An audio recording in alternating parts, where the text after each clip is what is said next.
Hello, everyone. Welcome to our virtual discussion series that's hosted by the Chaldean Cultural Center in collaboration with U of M Detroit Center, Unique Voices in Films, and CMN TV. Today, our special guest is Ashtar. And, I didn't practice your last name. How do you say your last name? Alkhirsan. Alkhirsan. And Yeah. Ashtar is based in the United Kingdom, and she's an award-winning filmmaker. She's a graduate of the National Film and Television School, and she began her career making arts documentaries for the BBC. Following the death of her father, she became interested in the experience of the generation of Iraqi men and women who came to the UK in the 50s and 60s, and who she thinks are part of a forgotten diaspora. Very interesting, Ashtar. You were born in the United Kingdom? I was, yes, I was. To an Iraqi father and an English mother. Yeah. So I'm curious, have you ever had the chance to visit Iraq? No, sadly not. And, I think about it often and wonder whether, I think I will at some stage. I think I have to be really, really honest to say I'm quite fearful, actually, about visiting Iraq. When my father died, I felt very conflicted because I arranged for his body to be, he died in London, but I arranged for his remains to be taken back to be buried in Iraq. He wanted to be buried in Iraq. And I felt very conflicted about whether I should accompany him. But it was sort of thought within my family that it was probably better that I didn't, actually. What year was this?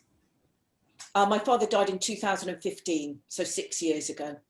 It was a little bit of a hot spot over there, right? Yeah, it was. It was during that time, particularly. Yeah. And we were talking about the uniqueness of your name. I was under the assumption that Ashtar was Ishtar with a little bit of an Arabic accent, but then you told me a more interesting story associated with your name. Indeed. It was my father who insisted that I was called Ashtar and not Ishtar. And when I asked him why he had done that, he did actually say to me, well, I'm not really sure. And, she was an alcoholic prostitute. So, and he sort of threw his head back and laughed at, at that idea. But, that was, yeah. That was what. He was just like, he was making it maybe a little bit more original, like instead of maybe you're right after her, but then with that one letter that's different. So, but I love your name regardless. I still associate it with Ashtar. Thank you. And so, as a British woman with an Iraqi background, what was that like for you? Well, I think growing up, I felt very conflicted. My parents actually separated when I was young, so I didn't grow up with my father. But I really do believe there is nothing as present in your life as an absent parent. They become even more present when, for me anyway, my father's presence in my life was something that really was with me my entire life, I think, up until, I reconnected with my father when I was in my 30s, actually. So I grew up, a good deal of my life without him, but I was always very, very aware of, and felt very conflicted, actually, about my kind of essence, in a sense, and my identity. It's a word that we use a lot, but, we all have a sense of self. And I think finding a balance between your Britishness and my Iraqiness, or my non-Britishness, is a kind of lifelong pursuit, really, actually. And I'm very interested in ideas and people who carry a kind of internal conflict. And I think, for me, I think that is present in a lot of Iraqis, actually, a lot of people that I know within my own family and outside of my own family. I think that is present, that there's some kind of stamp on you as an individual. I do believe that you carry these birthmarks, really. You do. And, you know, this is the same as we are with the same group of the Iraqi creative diasporas who are from all over the world. And, you know, no matter what part of the world they're at, you still carry that within you. And I came here as a child to the United States, leaving Baghdad. And as you grow up, and there is an attempt to disconnect and, you know, blend in with everybody and just grow up very westernized, and you do that for a while, but then you do come to a phase where you realize you really want to reconnect with your heritage in a way, and then through that you come to a balance. And I like how you said that. Yeah, and it seems like for you, even though you were born here, there's the same kind of feelings that you have gone through. Regarding your career, when did you start, when did you decide to become a storyteller or filmmaker? And when did the Iraqi theme enter into your work? Well, I think I was always really fascinated and very connected to films and film, not filmmaking actually. It wasn't something that I really thought was open to me. You know, particularly as a woman, I felt that it felt like a very elitist kind of job, or, you know, way to spend your time in a way, you know, and it felt like a right of expression that I suppose I didn't really feel was open to me actually. But I think, you know, we all have certain moments in our lives, these kind of landmark moments in our lives. And for me, it was one of those was seeing a Fassbinder film, a German film called Fear Eats the Soul, when it has in it a character. It's about a German woman who falls in love with a North African man. And I think for me, that was the first time I really started to understand a sense of otherness that I had actually. And I really was deeply, deeply moved and connected to this couple's relationship, this Eastern Western meeting and blending. And I think that's really cemented an interest that I had in films. And you know, I've worked in quite mainstream kind of institutions. You know, I worked before I started to pursue this slightly different way of making films and storytelling. So, you know, I've made, as you mentioned, a lot of arts documentaries, and I worked for the BBC for a long time, and I worked making, you know, I've worked and done a lot of comedy and made a lot of films about comedians. I mean, that was something that really interested me actually. And when I did reconnect with my father and my family, I realized that actually English comedy was something that Iraqis really resonated with Iraqis actually. So in a way, it kind of, now when I look at it, I think actually it does fit with a kind of identity of Iraqiness actually. To, you know, they all knew who these English comedians were, and there was a kind of fascination with them. So, but actually it was when my father died that I really felt I wanted to make a film about him and what his experience had been like, because it was such, I mean, it is such a profound moment when we lose one of our parents, you know, under whatever circumstances. But my father had dementia, and it was a very particular experience because he was very, very fixed on Iraq, on returning. And it was something that, you know, he was so ill, it wasn't possible for him to do that whilst he was alive. But I came to see dementia as something very, very interesting because, and in fact, I think one of your previous interviewees talked about this. Her father had also, I think, died of dementia. That it you know, this loss of memory, this loss of sense of self, this reimagining of your past.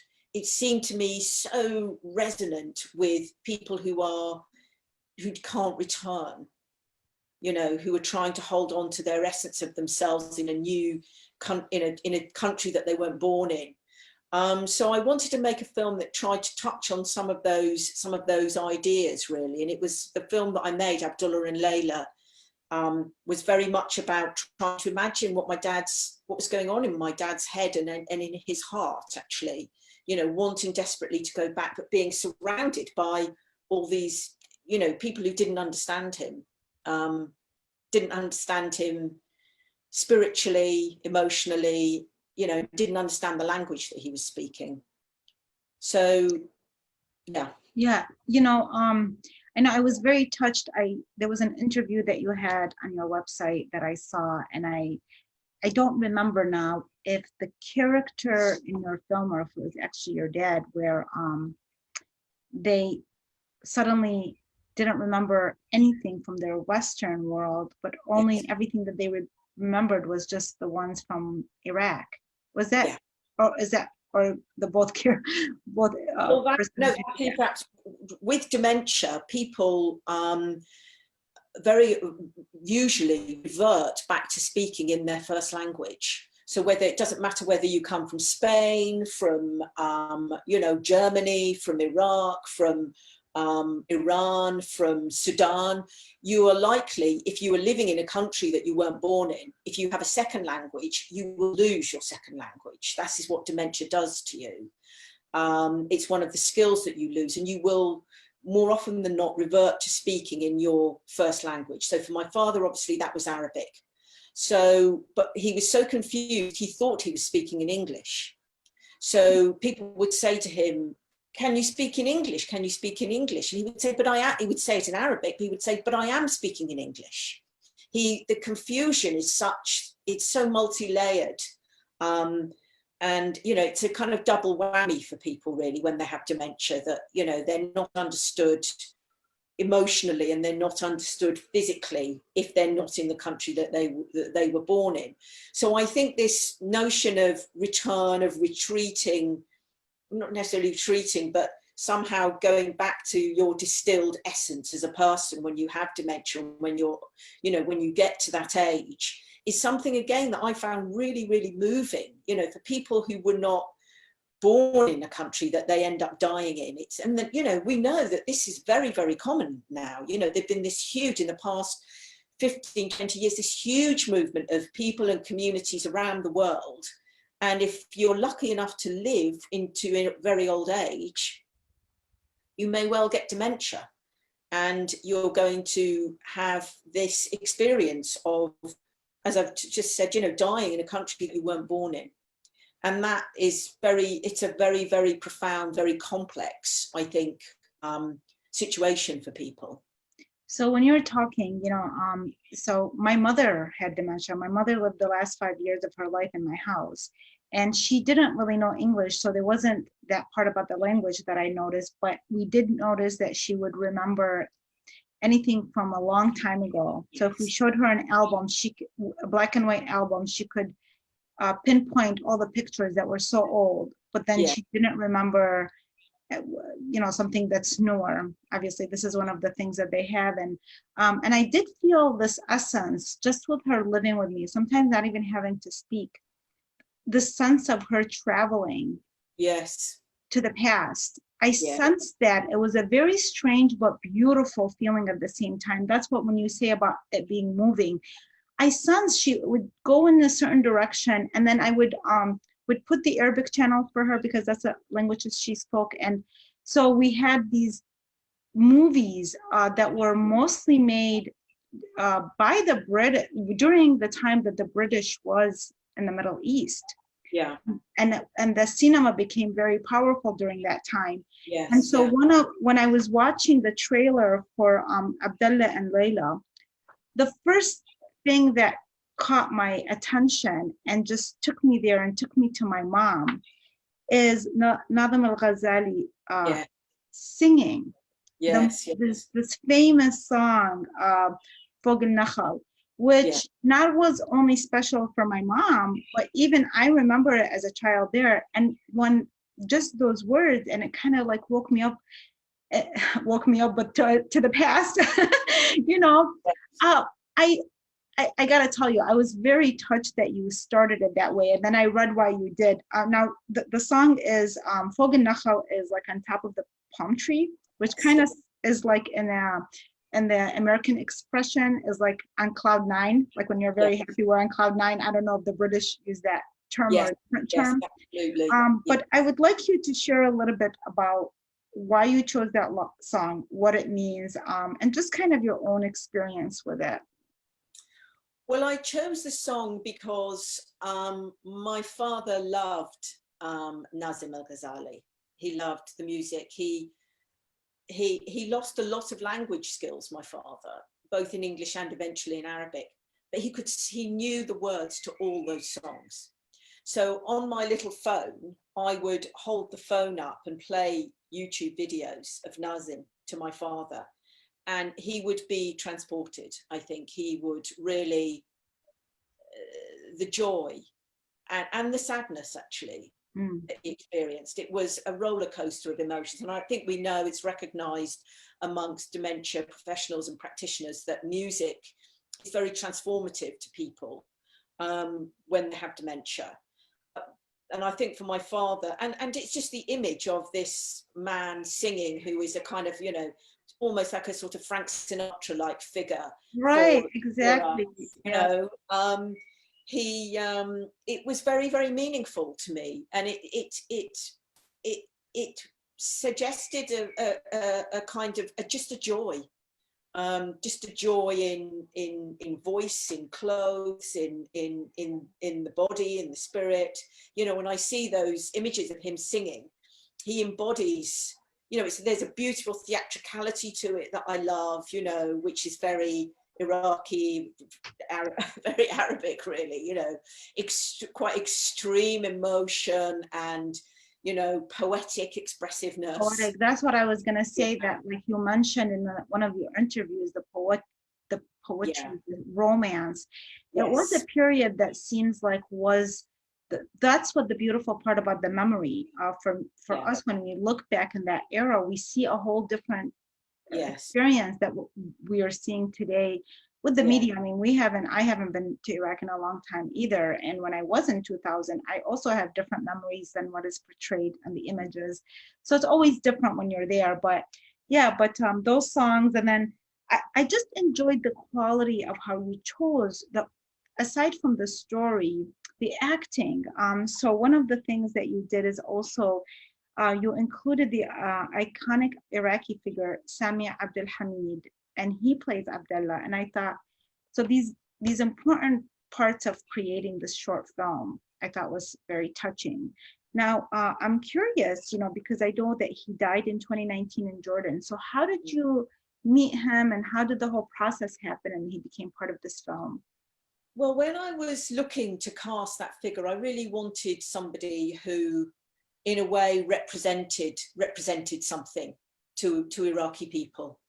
And I spoke to members of my family, and I spoke to my father's brother and said, who are the really magnificent Iraqi actors? And he mentioned, you know, 3 or 4 names, and Sami's was there. And it was interesting, as soon as I saw his face, Sami's face, there's something about, there's a kindness and a charisma to Sami's face. And he's done very little films, Sami Abdul Hameed. But when I saw a couple of clips of things that he was in, and he was in them quite fleetingly, actually. But you were interested in him. Mm-hmm. And so I knew I wanted him as this character. So I flew out to Jordan to meet him. I thought, we've got to, you know, I couldn't bear the idea of, you know, trying to find somebody who was too young, or somebody who, you know, didn't have the weight that I knew I wanted the character to have, you know. So I flew out to Jordan to meet him, and as soon as I met him, you know, it was hard not to sort of fall in love with him, really, because he was funny, highly intelligent, you know, emotionally intelligent, intellectually very wise, and very, very charismatic person, you know. So you know, I'm so glad I did that. So we flew him over. I mean, Sami did live in Baghdad, but he used to go to Jordan, you know, to get away from the heat. I mean, Jordan is so hot in itself, but, you know, it's got nothing on, I think, Baghdad at certain times. So, I mean, Sami actually died I think he was in Baghdad when he died. But did he? Okay, then maybe, yeah. I just read, and I must have gotten the wrong information. But you went through all this. This is like so commendable and inspiring to hear you as a filmmaker. I think right now, just sharing your experience is a great example of artists, filmmakers, writers. When you want a story or you're trying to do something, really, it's just pursuing it. It's just following the steps to get it done. And just now saying, well, I wanted him, and so he was the perfect character, and I didn't want to settle for somebody else, and so I flew there, and then we flew him back. And this is for anybody listening. Sometimes, like, we try to give messages for our young artists, especially, and who feel sometimes they're not being heard or they're not finding the right opportunity. But sometimes it's a matter of just getting it done first. Yes. And then finding those opportunities after the fact. So that's a great story. How about the woman? His daughter was also a great actress. She's a fantastic actor, Huda Eshwafni. She is just a wonderful actress. I mean, she's just magnificent. I've worked with her a couple of times now. And again, it's just, I feel incredibly lucky to have worked with her, actually. And, just working with Sami was one of the great kind of privileges of my life, really.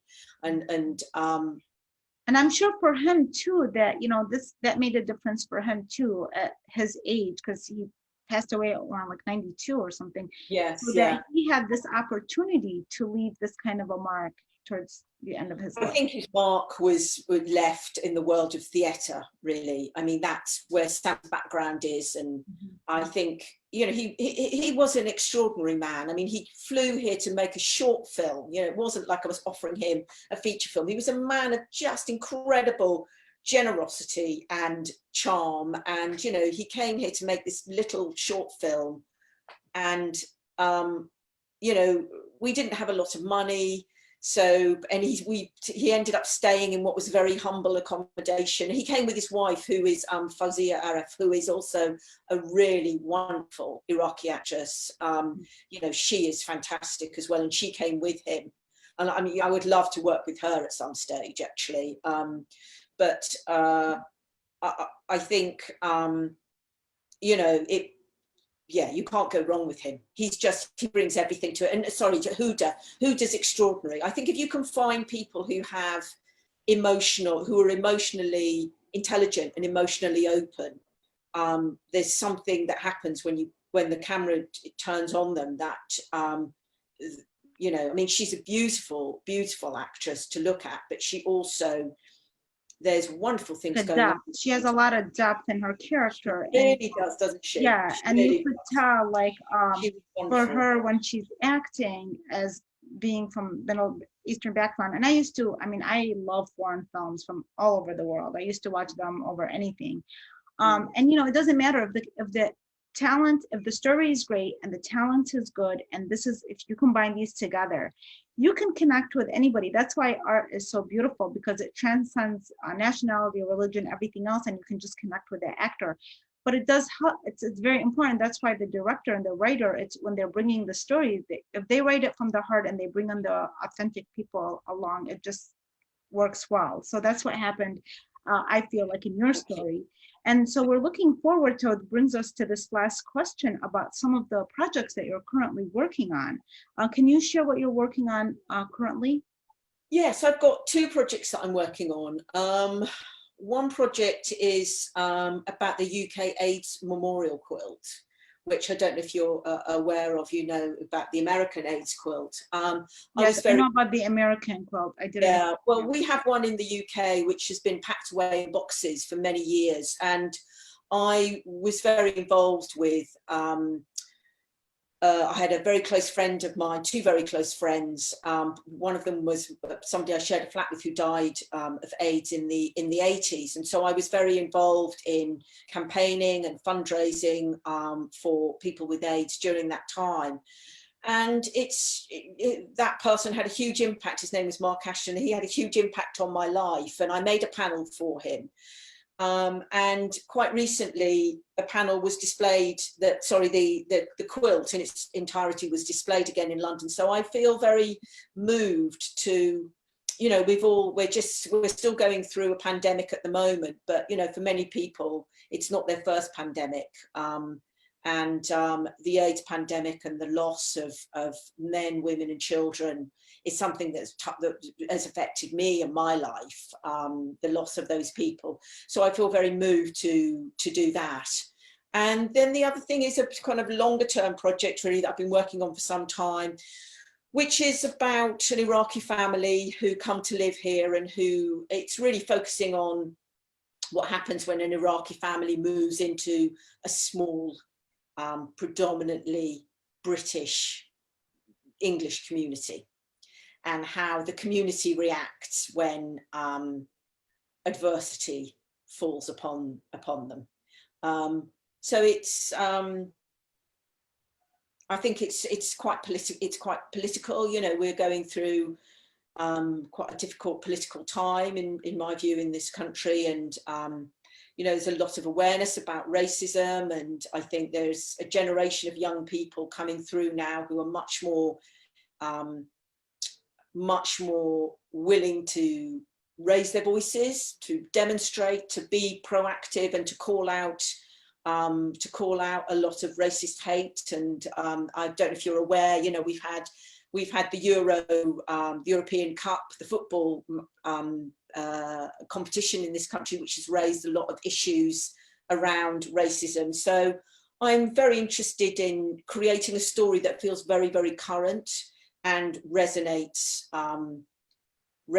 with the laws that the immigration laws, and the process of applying for asylum in this country has become very, very difficult. And I'm really interested in looking at that and developing, like with Abdullah and Leilah, a story that's emotional at its core. But would it also be like a short film? Is that what you're no, it's not a short. No, it's a longer project. Oh, yes, good. Yeah.